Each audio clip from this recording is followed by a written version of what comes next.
Ayer fue un día súper noticioso con el tema de las fundaciones, no solamente Democracia Viva, sino que también urbanismo social. Y en forma inédita, Silvia Córdoba está con nosotros. Ayer me parece que lo más noticioso de todo, dentro de todo lo que pasó, fue el punto de prensa que hace el Contralor, don Jorge Bermúdez, que habla muy poco. Don Jorge Bermúdez habla muy poco, sus entrevistas creo que son contadas con los dedos. Pero ayer se tomó el tiempo de decir que toda la toma de razón de las fundaciones que tienen convenios con el Estado quedan suspendidas hasta nuevo aviso, en una manera de decir, ok, la Contraloría va a revisar todos los acuerdos público-privados que existen entre el Estado y las fundaciones en el país a raíz del escándalo de Democracia Viva en Antofagasta. Vamos poniendo esto en contexto. Silvia, te escucho. ¿Dónde estás a esta hora? Hola, ¿cómo están? Yo les vengo a guardar la fiesta de la gringa, que estaban ahí pasándolo a todo chancho allá en el aeropuerto. Pero bueno, hay que contar las noticias como están.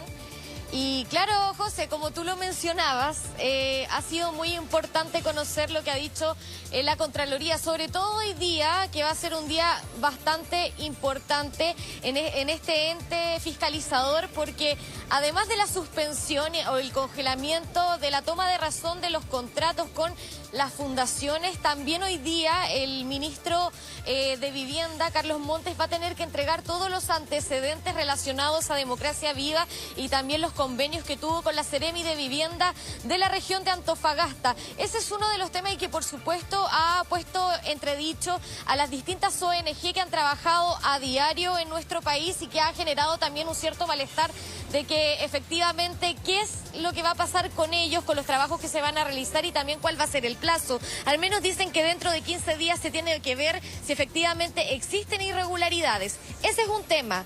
El otro, que también es muy relevante, se van a investigar las campañas políticas que fueron, al menos para el plebiscito de salida, que buscaba el apruebo o el rechazo también a la propuesta constitucional pasada. ¿Y por qué?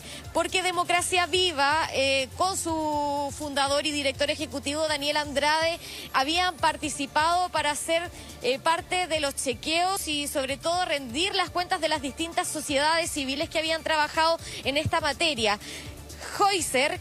Felipe Joycer, quien fue el coordinador de esta campaña de la Corporación Aprueba por Chile, envió una carta al Consejo para la Transparencia asegurando que esto se había rendido completamente bien.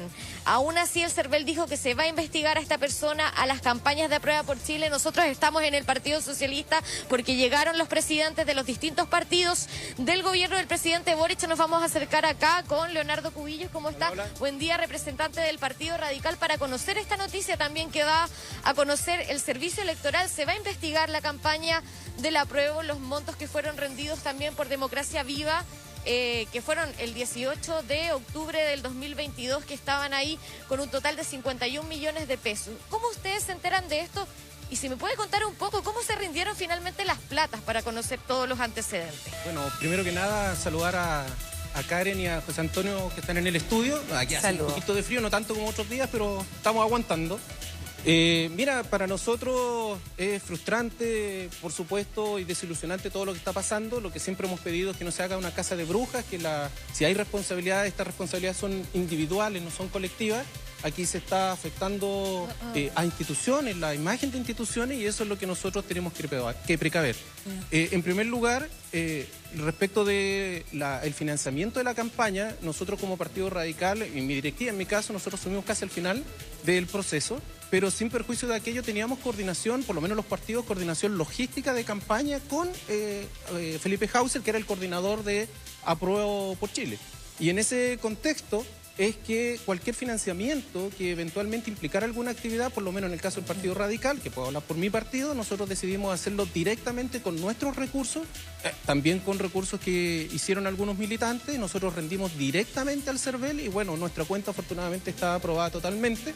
No puedo decir, porque nosotros no conocimos ni formábamos parte ni directa ni indirectamente de la administración de la coordinación que llevaba Felipe Joycer en este proceso. Por lo tanto, como partido, yo desconozco en detalle cómo se manejaban los recursos, cuántos recursos recibieron o cómo se distribuyeron.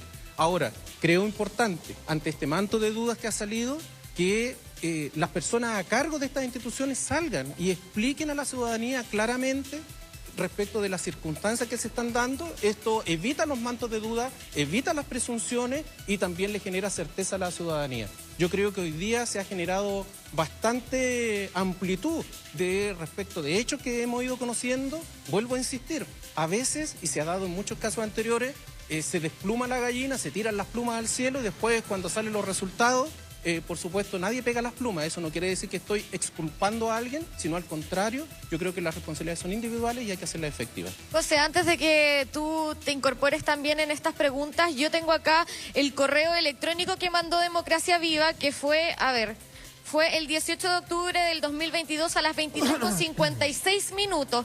Quien mandaba ese mail era Daniel Francisco Andrade.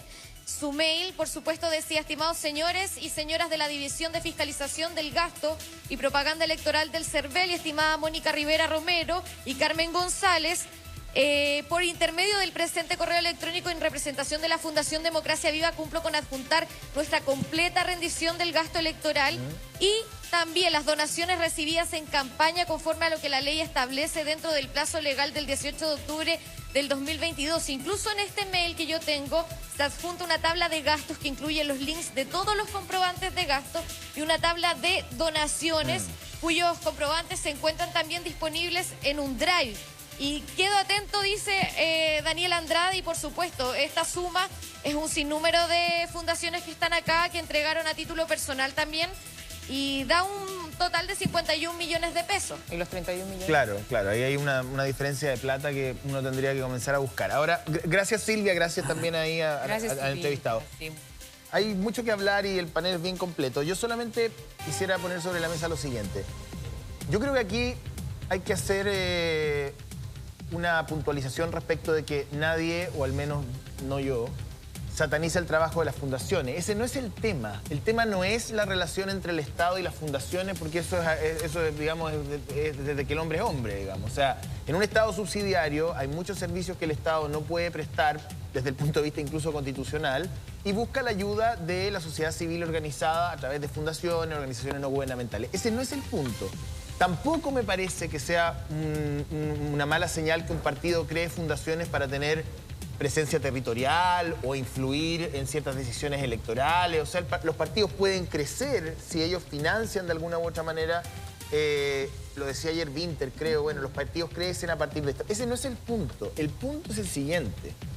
El punto es si estamos frente a una nueva forma, ¿cómo decirlo? No sé si ilegal o oscura o extraña de financiar campañas electorales, y si las fundaciones de determinado partido se están sirviendo del erario público. Ese es el punto. Porque han salido todas las semanas y decir, no, es que las fundaciones son buenas, algunas son muy buenas, otras no tan buenas. Nadie está cuestionando a las fundaciones. Tampoco creo que haya que discutir en esta mesa la relación entre lo público y lo privado, porque la verdad que en el modelo constitucional que tenemos no queda de otra, digamos.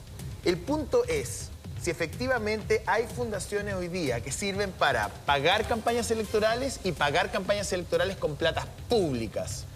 Eso es lo que creo que deberíamos discutir en el fondo. Es una opinión personal, a lo mejor ustedes tienen otra. Estamos con Mauricio Morales y con Alberto Pérez. Sí, hola, Mauricio, bienvenido. Bienvenido. Hola. Bueno, y Mauricio, a lo mejor entender bien, a propósito de lo que dice José, ¿cómo parte todo esto? Al parecer hubo un despliegue territorial por parte de RD o del Frente Amplio y con estas fundaciones, organizaciones, y después, bueno, llegan al gobierno y se produce como una duplicidad. Para entender bien cómo parte. Sí. Bueno, todo esto partió con una denuncia de funcionarios públicos de la Seremía de Antofagasta de Vivienda, en que señalan algunas dudas, observaciones que tenían respecto al traspaso de recursos de la Seremi de Vivienda de Antofagasta a esta fundación denominada Democracia Viva, ¿verdad? Por ahí comenzó, y adicionalmente esto es puesto a la opinión pública por un medio de circulación local. De ahí arranca, ese es el origen de lo que sabemos hasta ahora, de lo que está sucediendo. ¿Cuál es el punto acá? Respondiendo a tu pregunta y complementando lo que decía José Antonio. Nosotros estábamos acostumbrados, a partir de los casos Penta, Soquimich, a que los empresarios influyeran, entregaran recursos a representantes y que esos representantes finalmente votaran los proyectos de ley en función de lo que ese empresario quería, vía boleteros o vía directo, vía un raspado de la olla, como le queramos llamar. Ahora estamos viendo una figura distinta en que hay recursos públicos involucrados, que se transfieren a fundaciones y esos recursos, al parecer, irían para propósitos privados, particularmente en materia de financiamiento de campañas. Es un flujo distinto. ¿Cuál es el problema para el gobierno? Que cuando hay recursos públicos involucrados en medio de una crisis económica, eso muy probablemente sea interpretado por la ciudadanía como la pillería, el aprovechamiento, el desfalco, entre otras cosas, y estoy seguro que les va a mellar la aprobación. Mauricio, aunque no hubiera crisis, las que, platas públicas no se pueden usar para fines electorales. Pero más que aún, es así. Claro. Sí, es que desde el punto, sí, estoy de acuerdo, desde el punto de vista de la opinión pública, la corrupción es mucho más dañina para un gobierno cuando convive con crisis económica que cuando no convive con crisis económica. Pero ¿sabes qué? Yo creo que si todo esto se comprueba, que a la luz de... No es un juicio mío. Voy a dar un nombre. Garín, ¿no? Renato Garín. Parlamentario. Y ex... Qué miedo, dije. No, está bien. Y ex militante, ¿no? Sí. Disparó, pero... De Revolución Democrática. Porque el partido. conoce además de cerca, Entonces, claro, él ha dado varias entrevistas. Usted podrá creerlo o no, pero contó con lujo de detalles. Y en el fondo y en resumen, lo que él señala es que aquí estaba construido un mecanismo. Este era el mecanismo de recaudación de Revolución Democrática. Claro, y Andrade del Captador. Y fue valiente. Lo dice él, lo dice él. Sí. Y lo dijo en más de una entrevista. Entonces, si eso se ratifica, porque aquí está corriendo la investigación política, pero lo más importante, la investigación del Ministerio Público. Están los fiscales detrás, en más de una región. Esto ya dejó de ser solamente Antofagasta.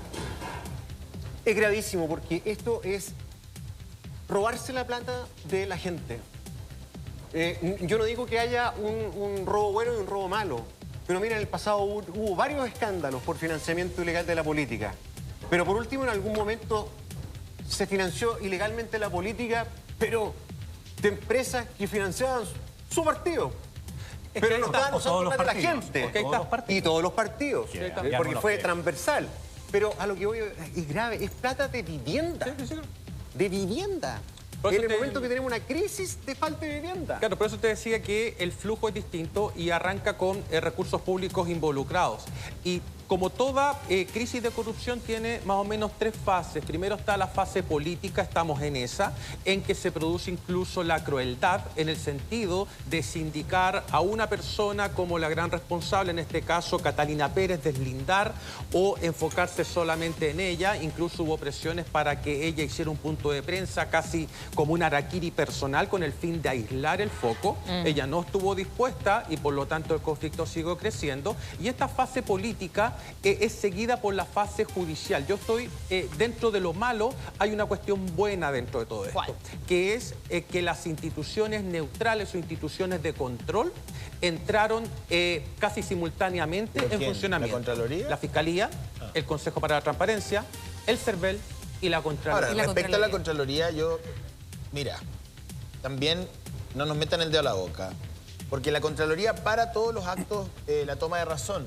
Pero todo eso es ex ante.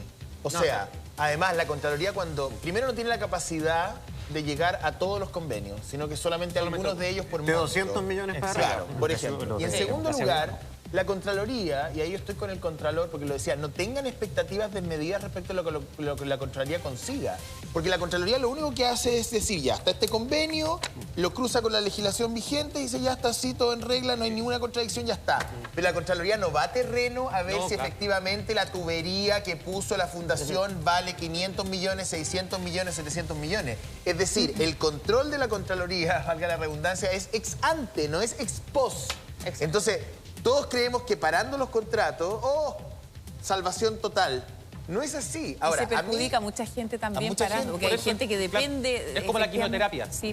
Ayer leía tu tuit, explícame un poco eso, porque es una analogía muy buena. Claro, Mauricio. porque si la Contraloría para o no ahí Alberto tiene el concepto de la no toma de razón, entonces pueden caer justos por pecadores. Claro. Es decir, pueden caer fundaciones que están haciendo muy bien su trabajo y otras que no lo están haciendo bien, y eso funciona como la quimioterapia. Es decir, cuando te hacen quimioterapia te matan las células buenas y las células malas.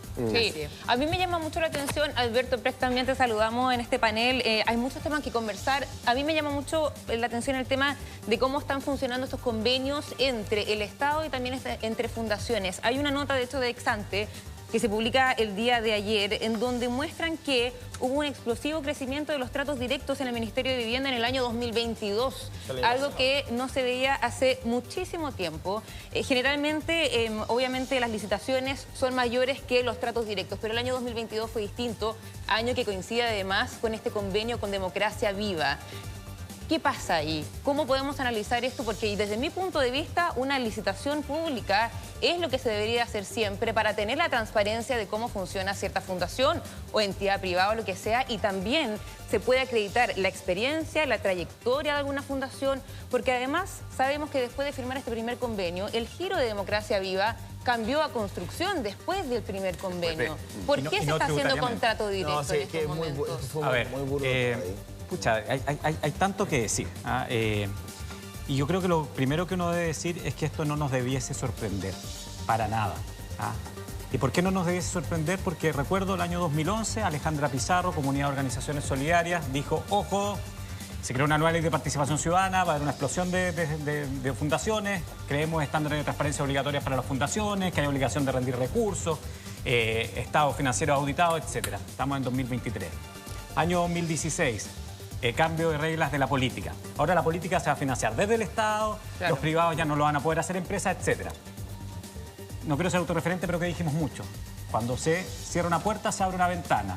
No lo van a hacer a través de empresas, lo van a hacer a través de fundaciones. Busquen las declaraciones de varias fundaciones. ¿Pero por qué por trato directo? Porque el trato directo funciona solamente en ciertos momentos de emergencia. Esto ni siquiera es un trato directo. Esto es peor que un trato directo.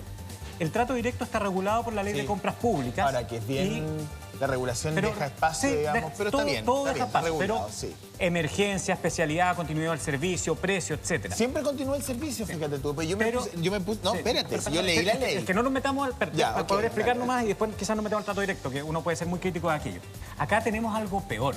Tenemos en la Ley de Presupuesto una partida que es del Ministerio de Vivienda, que tiene una glosa, que es un programa que es para asentamientos precarios, ayudar a los más pobres de Chile. Y que dice... Usted, Ministerio de Vivienda, le puede transferir a los municipios para que apoyen a los campamentos. Directo. Aplausos, directos. Parece muy bueno, ¿no? Claro, muy rápido. Muy rápido, un poco efectivo. burocrático. Pero después, si uno lee la letra chica, el asterisco que está abajo de la glosa dice, también lo puede hacer a organizaciones de la sociedad civil. Y ahí sonamos. Y ahí sonamos. Y sonamos también porque no se requiere ninguna trayectoria. O sea, en este Entonces, caso no Democracia Viva lo que hace es proselitismo político con platas públicas. Es haber tenido una fundación en campamentos para obtener votos. Por eso se mete ahora el tema de apruebo por Chile.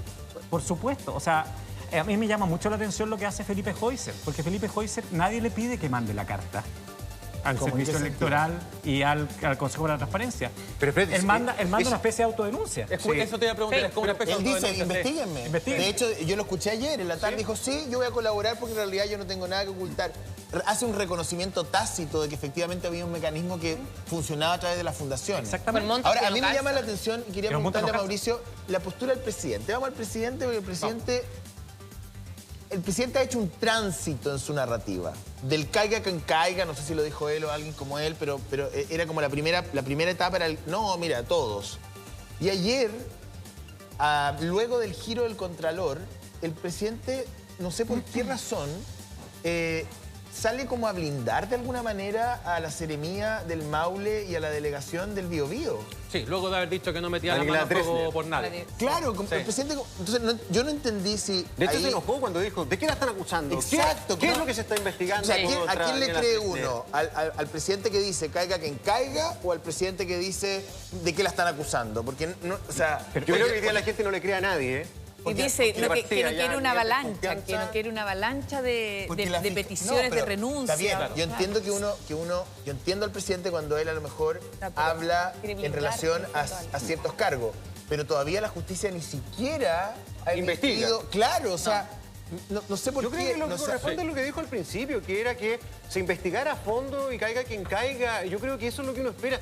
Porque, ¿sabes qué? Yo entiendo y yo creo que se valora mucho la lealtad con tus amistades o con tus pares de Pero militancia Gonzalo y es el todo. presidente Pero de la la República. primera lealtad que debe es tener el un presidente de la gobernante República, nosotros es los dos la hemos lealtad pasado. con su pueblo y con Esa su es la gente. diferencia. Y sobre todo cuando es la plata de la gente. Entonces, yo creo que la primera señal que había dado era bien...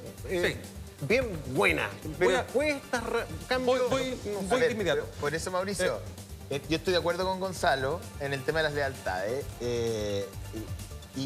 Y por eso mismo, no creo que se pierda este foco de discusión, porque el presidente hace un tránsito. Yo no sé si es Miguel Crispi el que está detrás, porque decían que había llegado una minuta de las... Miguel Crispi también militante que trabaja en el segundo piso del gobierno, por si alguien... Entonces, como que llegó una minuta, no sé, pero hubo un cambio de posición en el presidente desde el caiga quien caiga, o llegaremos hasta, o da lo mismo quien sea, en fin, a hoy día a defender a dos personas que a lo mejor son inocentes. Yo no estoy acusando a nadie, digamos. Claro. Pero el presidente parece tener más antecedentes de lo que tenemos nosotros aquí, respecto de la delegada del Biobío y del Ceremi del Maule. Vamos por partes. Si el presidente pone las manos al fuego por un Ceremi o por una delegada, debe tener información que nosotros mucha mayor que la nuestra como para realizar bien, este tipo de afirmación. Y uno dice, bueno, hay cierta nobleza al presidente al proteger o al brindar a su gente. Uno puede discutir eso o no. Pero también está el peligro de caer si es que se obtienen más antecedentes. Yo en eso sería mucho más cuidadoso que el mandatario. Ahora, yendo esto un poco más arriba, no sé si les da la sensación, pero la gestión del presidente Boric ha sido igual que correr con la nariz tapada. Hagan el esfuerzo de correr con la nariz tapada. Van a estar ahogados y exigidos. Fíjense ustedes que ha tenido o ha enfrentado 4 eventos extremadamente críticos en 14, 15 meses. Sí. Pierde el plebiscito constitucional, indultos a fin del año anterior, mal resultado de la elección de consejeros constitucionales y ahora el evento de corrupción. Pero este es el más complejo. Este es uno de los más complejos junto con los indultos. Bueno, uno puede decir, bueno, en el plebiscito le cortaron las piernas, en los indultos le cortan las manos y con el caso de corrupción le rompen el corazón. Entonces, ¿cómo queda el gobierno de aquí en adelante? Pongámonos un poco en la cabeza al presidente Boric. El presidente Boric quiere una reforma tributaria, quiere una reforma previsional y quiere firmar la nueva constitución, ¿cierto? Esos son, digamos, los 3 propósitos. ¿Lo y va eventualmente, a poder hacer? perdón, entregarle el gobierno a alguien de su misma Sí, coalición. entonces, Eventualmente. Tú, Karen, eso es puedes llegar al fin del gobierno. El gobierno se acaba a fin de año, ¿eh? No estoy diciendo que vaya a renunciar, no. Se acaba porque tenemos elecciones municipales y elecciones legislativas y presidenciales. O sea, campaña de los políticos. Mauricio, ¿sabes qué? Desde mi punto de vista han sido momentos bien complejos, el tema del indulto, el rechazo, ¿cierto?, a esta propuesta de nueva constitución. Pero en este caso, una de las grandes promesas del presidente cuando era candidato era precisamente elevar los estándares de probidad, de transparencia, de decirle adiós a la nueva corrupción. política. Catalina Pérez en su momento, en el año 2018 también fue un gran nombre en relación a esto. Incluso ya presentó un proyecto anti-instituto en el año 2018. Entonces estamos viendo que hubo cierto un speech en relación a esto. Y lo que me llama más la atención es que se está hablando de platas públicas en uno de los temas más delicados, yo creo, de nuestro país. La vivienda. En el programa del presidente Gabriel Boric está precisamente el tema, la promesa de aumentar, ¿cierto?, la vivienda, la deuda habitacional, pero estamos hablando de los campamentos. Pero yo estoy completamente de acuerdo contigo. por eso Entonces, no entiendo al presidente, no lo entiendo y por eso no tengo ni una hipótesis al respecto. Lo planteo desde la más inocente duda.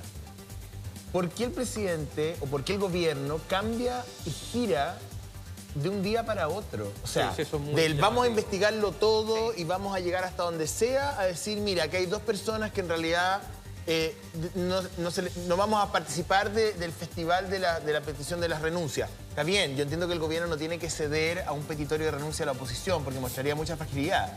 Pero manténgase en el caiga quien caiga, ¿o no? Debería mantenerse en el caiga quien caiga y yo tengo la impresión, José, solamente la impresión, al igual que tú... Me causa duda. Que en estos 3 niveles, de las fases que implica un escándalo de corrupción, que es la discusión política, jurídica y legislativa, la fase política, en el caso del gobierno, solamente puede concluir con un cambio de gabinete. Tú me vas a decir, bueno, ¿y quién va a salir? No lo sé. ¿Y quién va a asumir? El problema del Frente Amplio y de la coalición de gobierno en general, que tiene un elenco ya muy estrecho. Además, perdón, el presidente sale a decir y a defender a la figura de la delegada del Biobío, que está mencionada en la querella de RD. De RD, exacto. Bueno, Eso lo deme un dice- segundo, un paréntesis Agreguemos, para José. que sumemos como... Yo creo que sin parlamentarios esto no se puede conversar, ¿cierto? Y tenemos a dos invitados que están conectados a través de la web ahí con nosotros. El diputado Jorge Alessandri y también Alejandra Sepúlveda. Gracias por estar ambos parlamentarios con Buen día. nosotros esta mañana. ¿Cómo están? Un tema súper importante y yo le quiero preguntar primero a la dama, como se ha dicho siempre, ¿no? Alejandra, ¿usted cree que esta es la peor crisis de corrupción? A ver, primero saludar a todo el panel, ¿no? Hola, buen Invitarlos día. a todos y todas y decir que, bueno, yo soy senadora por la región de O'Higgins, Mauricio lo sabe bien, de la región de O'Higgins y estamos en este minuto en algo, después de toda la catástrofe, ¿no? Y todas las complicaciones que hemos tenido, estamos aquí atrásito ya entregando las primeras ayudas, ¿no? A los crianceros, de O'Higgins. Estoy en Coltauco, y estamos entregando en este minuto las primeras ayudas a más de 170 agricultores con más de 2.000 kilos de alimentos y bueno, por lo menos estamos tratando de llegar lo antes posible a través del INDAP, que es una institución tan importante. Ahora, en relación a la pregunta, ¿no? Yo creo que esta es la crisis más compleja, ¿no? Más difícil de abordar, porque tiene que ver con un partido político que es el círculo más cercano al presidente, pero además de un partido y una coalición que una de las banderas más importantes, ¿no? Era luchar contra la corrupción, contra los pitutos, contra el amiguismo, contra todas esas cosas. Y que lamentablemente hoy día vemos, ¿no? que lo que está ocurriendo. Por eso que yo creo que aquí... Han hecho hartas cosas contrarias a lo que prometieron y bien rápido, ¿ah? Si este gobierno no lleva mucho tiempo. Por ejemplo, la corrupción, ya vemos que está la escoba con este tema. El amiguismo, bueno, varias de las nominaciones a embajadas, cargos, han sido un requete polémico. Tampoco se ha cumplido con eso.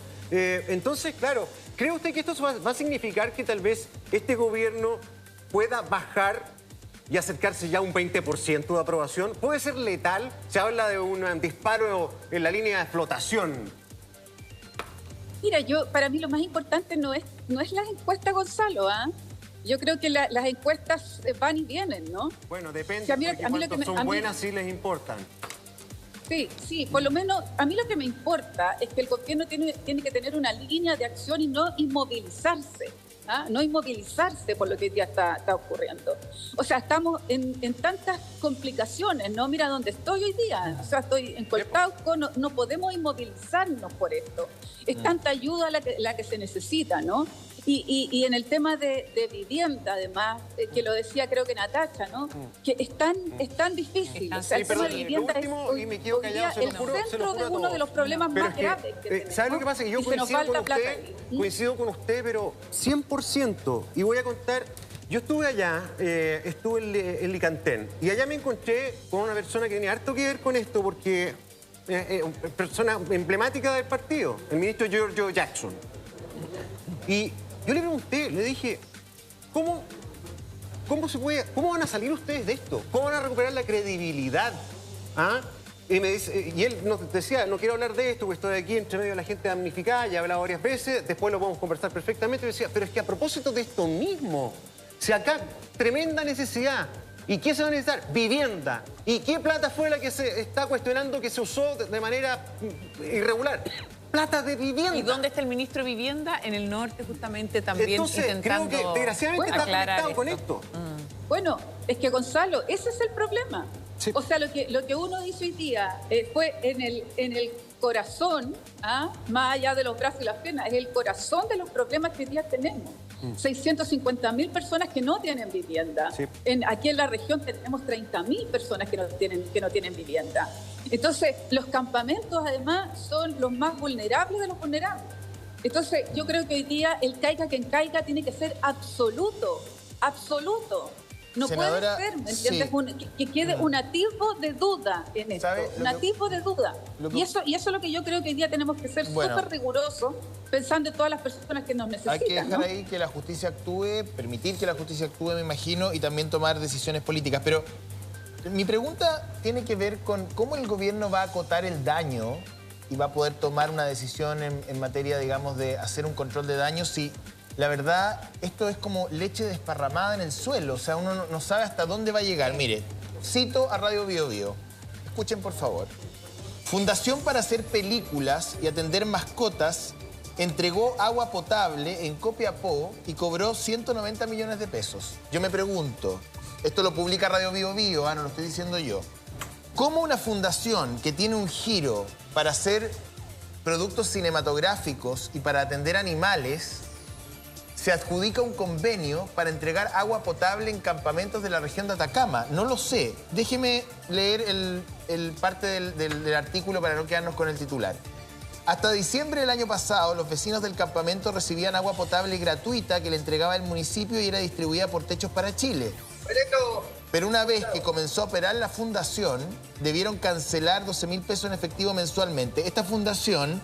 tiene un giro de realización de películas y atención veterinaria, ¿ya? Llegó un convenio con el Ministerio de la Vivienda y se le pasaron 190 millones de pesos para que entregara agua potable en Copiapó. Esta fundación se llama Comprometidos. Recibió 128 millones para entregar agua potable en camiones aljibe a 4 campamentos de Copiapó y el monto en mayo se elevó a 190 millones. Entonces... yo no sé si aquí habrá delitos, si no habrá delitos, si esto está bien, si esto está mal, si el ministro sabía o no sabía. Pero lo que se lee es una cosa bien bizarra.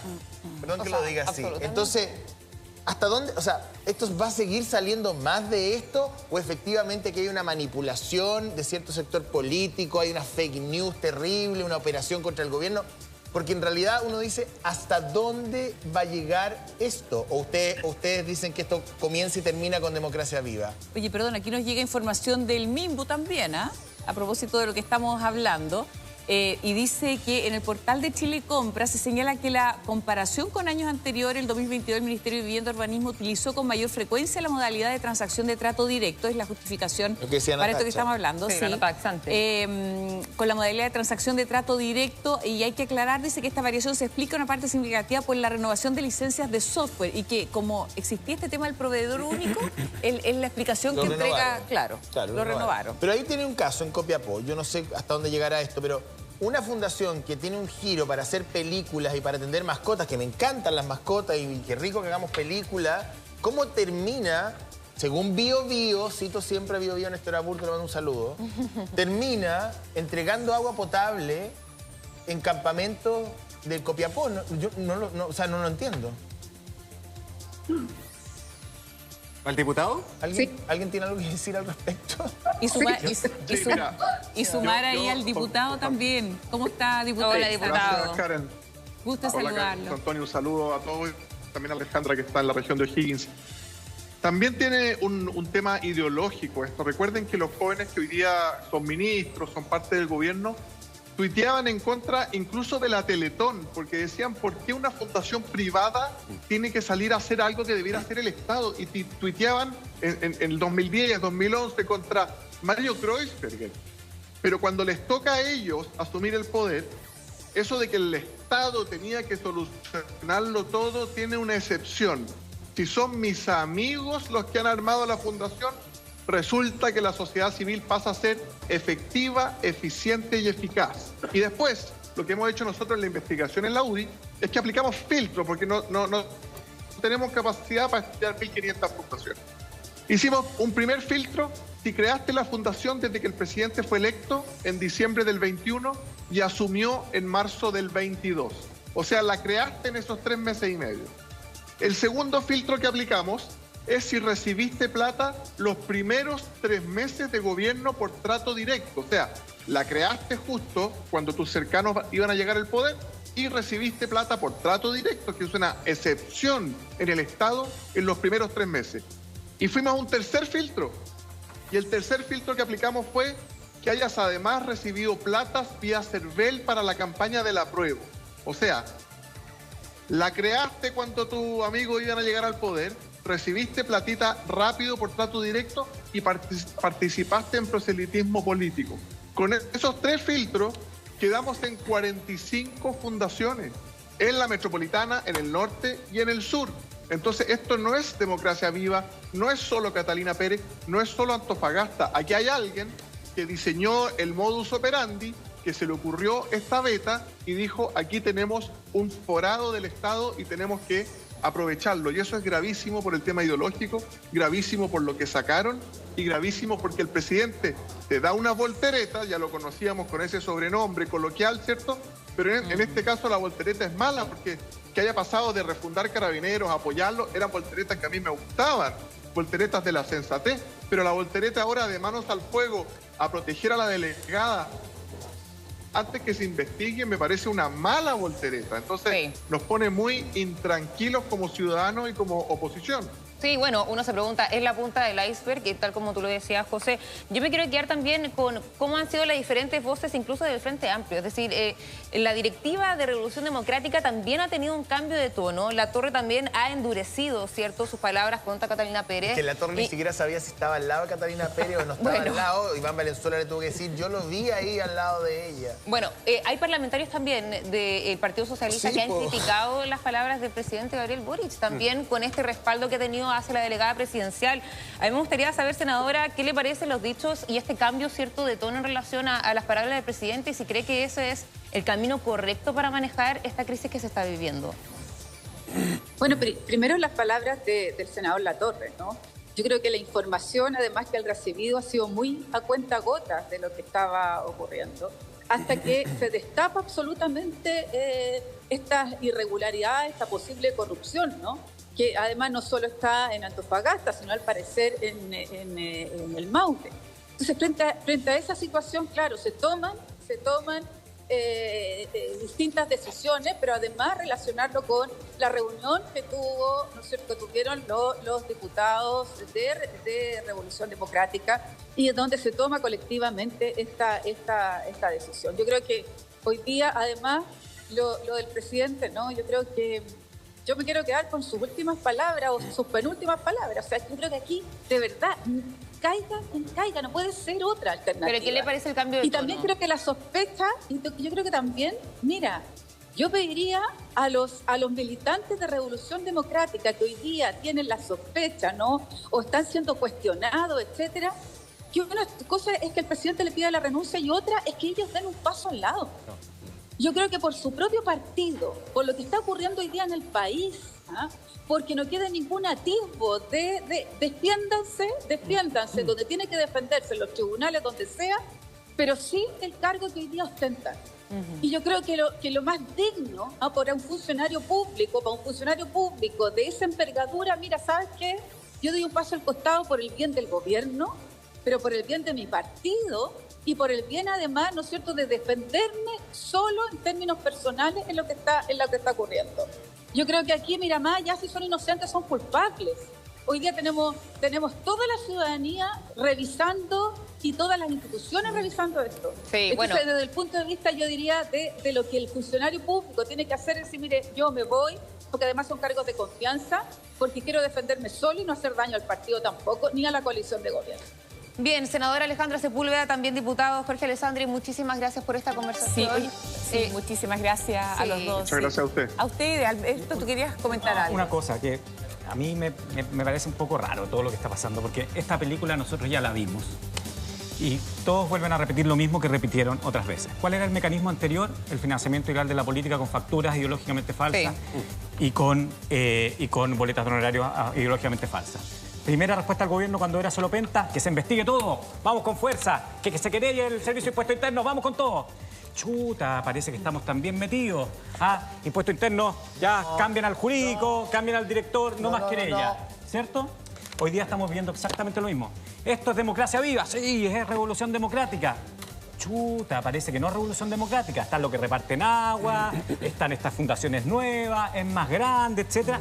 Mejor tratemos de encapsularlo. ¿Y saben cuál es el título de la película? Desangramiento por goteo. ¿Y saben cómo termina? En un estallido social. Mira, ¿sabes lo que va a pasar? Oye, yo voy más allá. Yo voy más allá.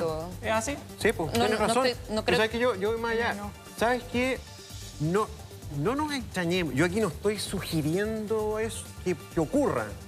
Pero a veces se mira con mucha distancia los fenómenos que ocurren en otros países. Yo me acuerdo que mirábamos así como con pena a México, a Colombia, como pobrecitos, el narcotráfico. Y llega. Aquí lo tenemos metido, pero hasta la tusa. Miramos de lejos al señor Bukele. Ya lo están copiando en otros países de la región. ¿Por qué? Se le pasa la mano, por cierto, y está muy cuestionado por las formas. Pero tiene 70 y tantos % de aprobación. Los tiene a todos presos, sí. Pero la gente estaba hasta acá de delincuencia. Y ahora va a ser una cárcel para encarcelar a los corruptos. Porque también tiene la crema en los municipios.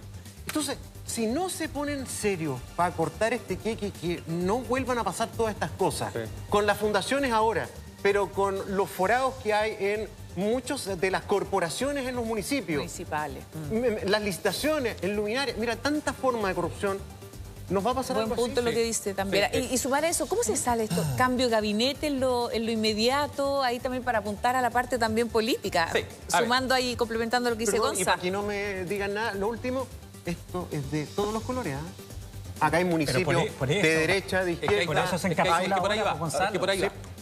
Acá tenemos la sensación de una especie de turbazo, ¿cierto? Turbazo hacia los recursos públicos, particularmente en el Ministerio de Vivienda. Pues esto se puede extender.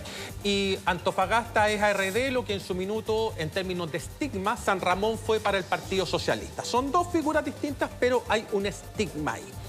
Lo tercero es lo que, antes de responder lo de cara a lo que preguntabas tú, Gonzalo, respecto a el ambiente de opinión pública que hay para recepcionar a liderazgos que tengan las características de líderes autoritarios o líderes que no les importa mucho la democracia.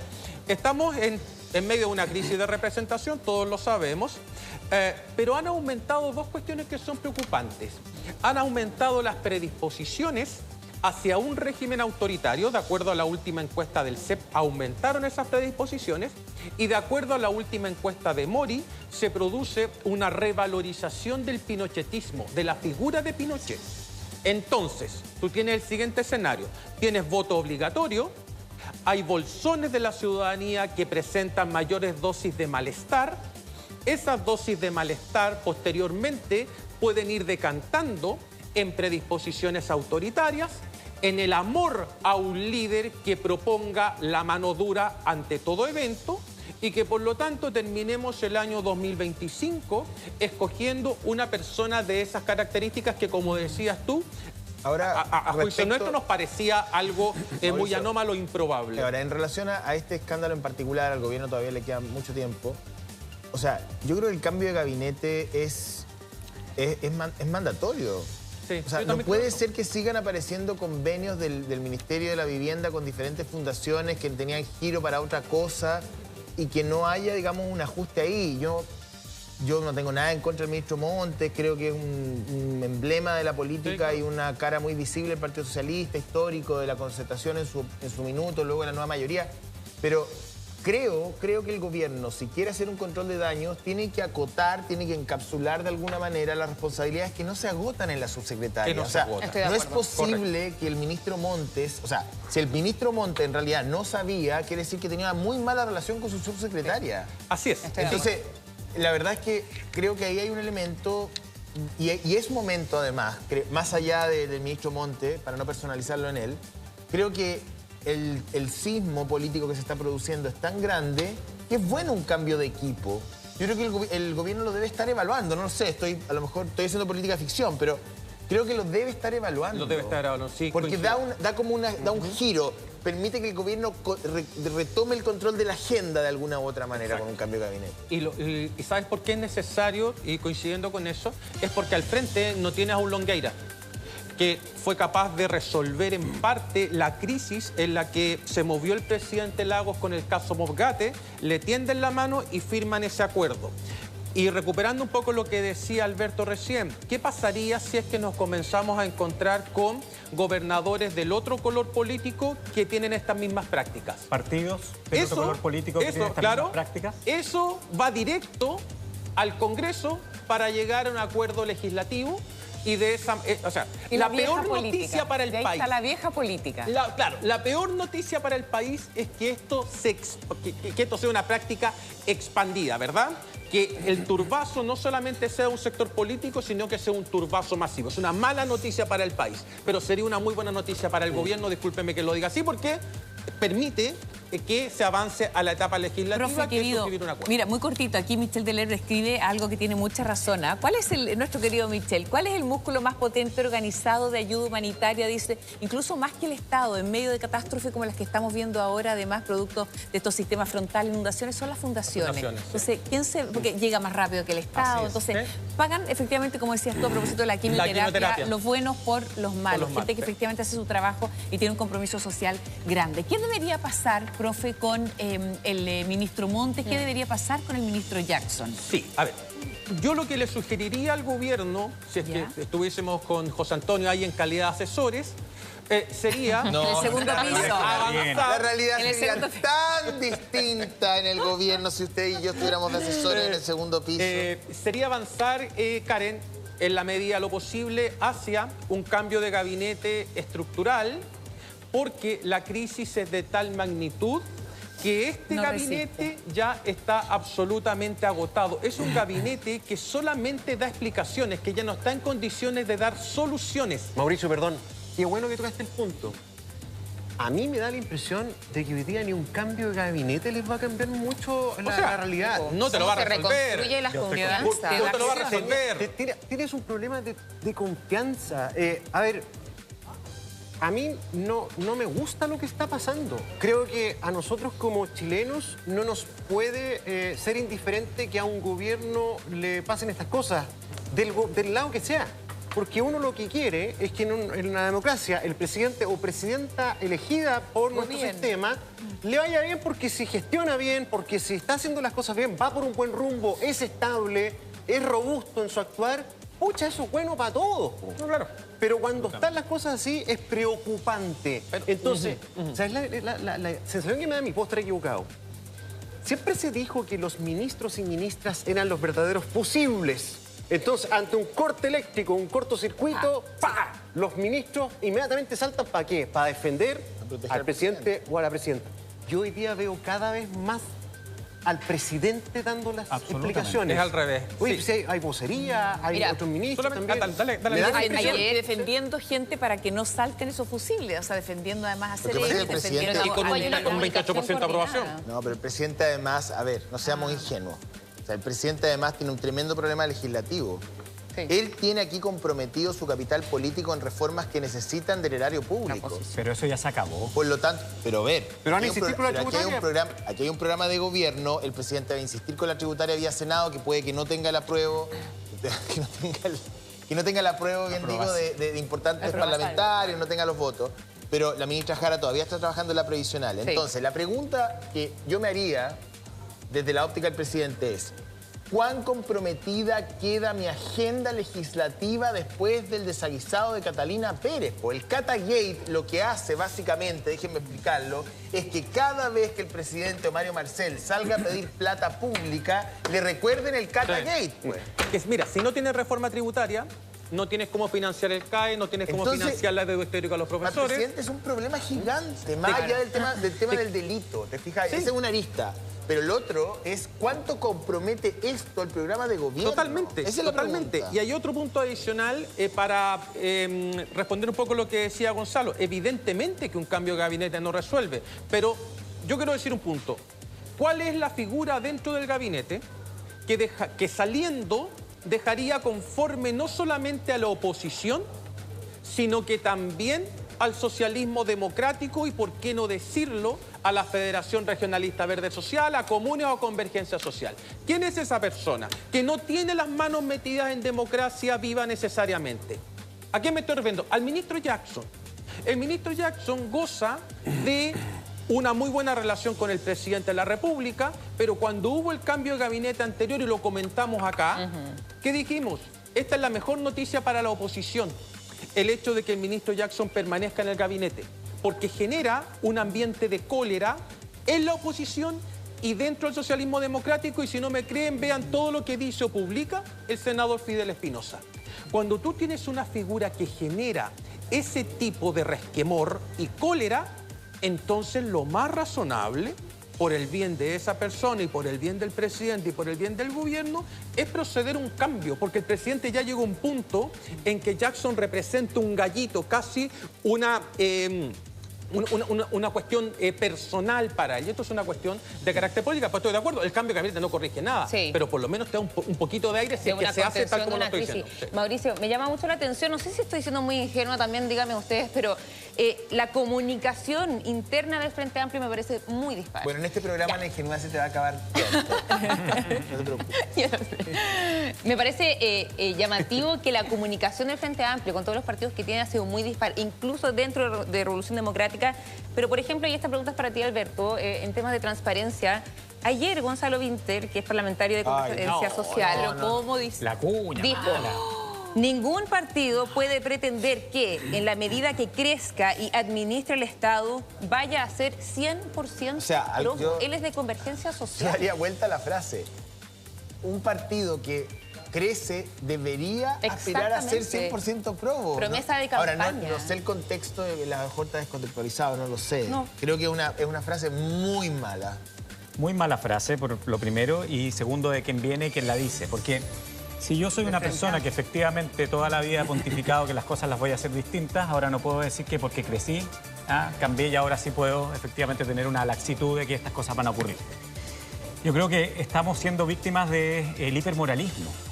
Y el hipermoralismo que ahora viene de este sector, pero lo hemos visto en la historia. Carlos Ibáñez del Campo, la escoba para barrer con la corrupción. O sea, esto ha ocurrido en la historia de Chile, ocurre en la política. Trump también llegó con esa promesa. O sea, la promesa de los que vienen a cambiarlo todo, pero que son tan seres humanos como todos nosotros, que tenemos defectos, tenemos virtudes, etc.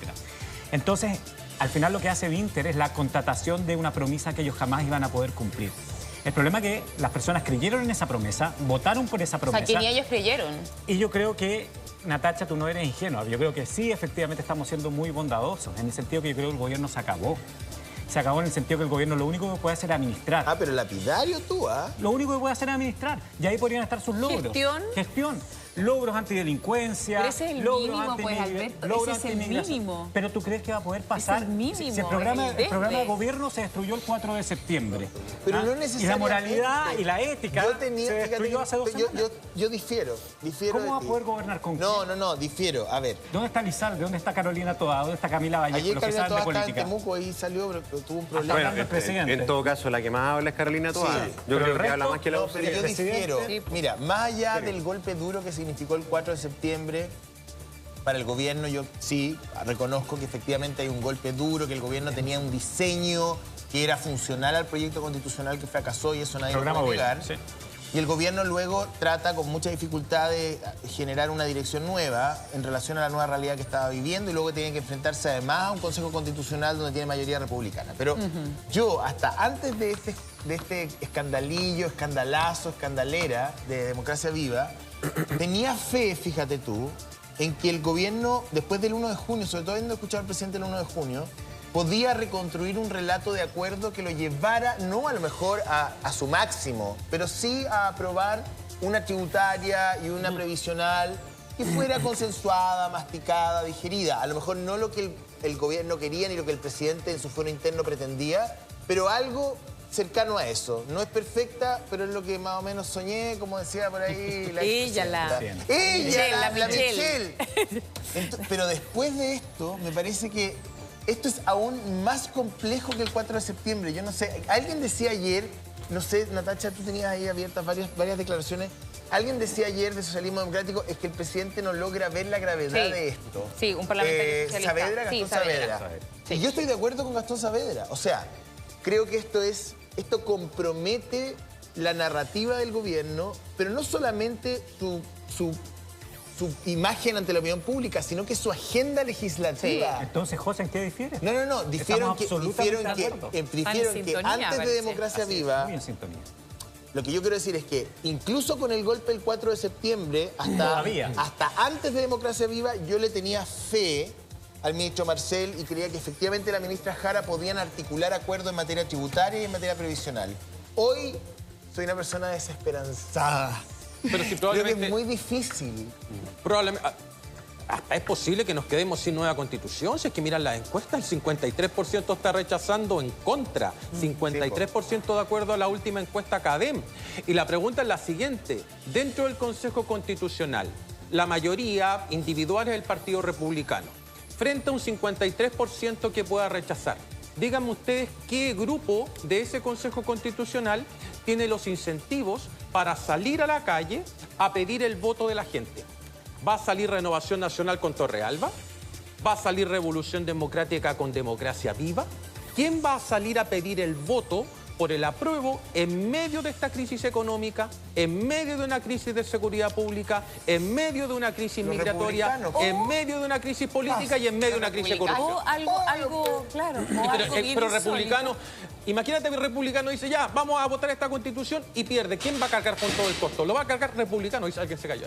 Dale. Sí. ¿Está todo bien? ¿Está todo bien? No, está todo bien. O puede pasar algo bien insólito, que es que se una porque en el fondo va a estar republicano, puede estar Kast y puede estar también el presidente Boric pidiendo que se apruebe, algo que va a ser bien extraño, claro. Sería cubrir todo el arco, pero... Yo estoy con Mauricio. Yo creo que si la apruebo, el respaldo a la nueva Constitución no crece de aquí a diciembre, Kast va a empezar a invisibilizar. ¿Quién va a saltar un buque que se va a hundir? Claro, ¿quién va a querer unirse a un fracaso?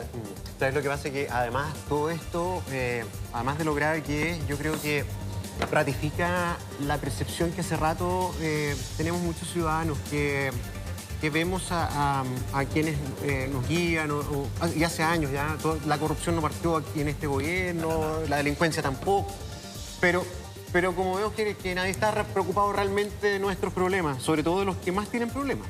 O sea, el que vive pobreza siente que están discutiendo cuestiones que a mí, de hecho, se están usando platas que deberían estar usándose en mi salud, en mi seguridad. Entonces el nivel de decepción aumenta y eso es súper... Ahora se paralizó en el fondo la relación, estos convenios entre fundaciones, eso es lo que son las Contralorías, eso ¿no? es muy grave, o sea, el daño, y lo estaba hablando recién con Alejandra Pizarro de la Comunidad de Organizaciones Solidarias, el daño que Revolución Democrática le ha hecho a la sociedad civil organizada es afecta terrible. A otras fundaciones. Es terrible, ¿no? ¿Y a quién afecta? A los abuelos de la Fundación Las Rosas que necesitan la transferencia, a los niños del ex-Sename que necesitan las transferencias del Estado, a las residencias del Hogar de Cristo que se necesitan en invierno para ayudar a los más desposeídos. Lo que hace el Contralor es correcto, pero no puede alargarse mucho tiempo porque podría generar un costo social muy grande. Entonces, por un egoísmo partidario a través de estos podría dedicarle el Contralor a esto, Alberto? Yo creo que 30 días es lo máximo que el Contralor, es lo máximo que te aguanta. Pero el Contralor ha dicho que antes de 15 no va a tener nada. Entonces hay un riesgo grande de continuidad porque las fundaciones, los que hemos trabajado en fundaciones lo sabemos, vivimos del día a día muchas veces. O sea, tú vives de la transferencia que te van a hacer, de la donación que te va a llegar y si no te llega a tiempo, se te cae todo. Dejas de pagar sueldos, etc. Tenemos imagen a esta hora en vivo del ministro Montes, está en una actividad que tiene que evidentemente ver con vivienda. A lo mejor se va a referir a este tema, falta un rato para aquello. Pero bueno, la verdad es que ayer o anteayer cuando nos entrevistamos, el ministro Montes, con todo el respeto del mundo, que no tenía idea de nada. O sea, no sabía nada, no le dijeron nada, llegó a entregar los documentos que alguien le entregó. Entonces, la verdad es que la inconsistencia de lo que está ocurriendo al interior de la cartera de vivienda es bien, digamos, grave. Ahora, el ministro Montes representa a un sector político que el gobierno necesita. A un socio estratégico. Entonces, dejarlo caer... Era más fácil dejar caer a la subsecretaria de Vivienda que al ministro Montes, que efectivamente hoy día, oye, si hay voces, hasta el mismo Fidel Espinosa, francotirador electoral, o sea... Entonces, no es tan fácil para el presidente pelearse con el socialismo democrático hoy día y además sacrificar a una figura como Montes, que es un clásico de la política chilena. El presidente está metido en un verdadero problema. No es que yo lo esté defendiendo, ni que sea empático, no tengo ni una relación con él, no me interesa. Pero sí logro ver, digamos, la gravedad y lo complejo del laberinto en el cual metieron al gobierno, se metió el gobierno o el partido de Aprodignidad metió al presidente. O sea, tiene que sacar adelante una reforma y hoy día, yo lo dije acá y lo repito, porque es lo que creo. Catalina Pérez y compañía, que además Andrade y el otro señor fueron expulsados de RD hace media hora, afuera. No sé qué irá a pasar con Catalina Pérez, pero le entregaron en bandeja a la derecha el argumento más eficaz para negarse a legislar en materia tributaria y previsional. Así es. O sea, lo pusieron así, sírvase. Qué ordinario. Sí. Pero es eso, ¿no? Oye, no solamente a la derecha, José. Hay gente que me ha escrito ahora. No quiero ¿Del propio que los oficialismo? impuestos se ocupen en esto. Exacto. O sea, si se midiera la popularidad de la reforma tributaria este domingo, yo te garantizo que cuando la gente se le pregunte va a caer inmediatamente. Cuando hablábamos de la mesa de seguridad, que también se tuvo que pausar por el tema de los indultos, ya hablábamos de ahí una gran crisis. Esto, o sea, es muchísimo más grande en relación a todas las reformas que se tienen que necesitar. El tema de la oposición, están buscando una comisión investigadora por el tema de democracia viva, pero también necesitan, como tú lo decías, ustedes lo decían, cierto parte del oficialismo que también ha sido súper crítico con el presidente. Sí. Oye, podríamos estar toda la mañana hablando de esto. Bueno, yo creo que va a seguir siendo tema para rato. Y este fin de semana. Gracias a los dos, Mauricio. Gracias.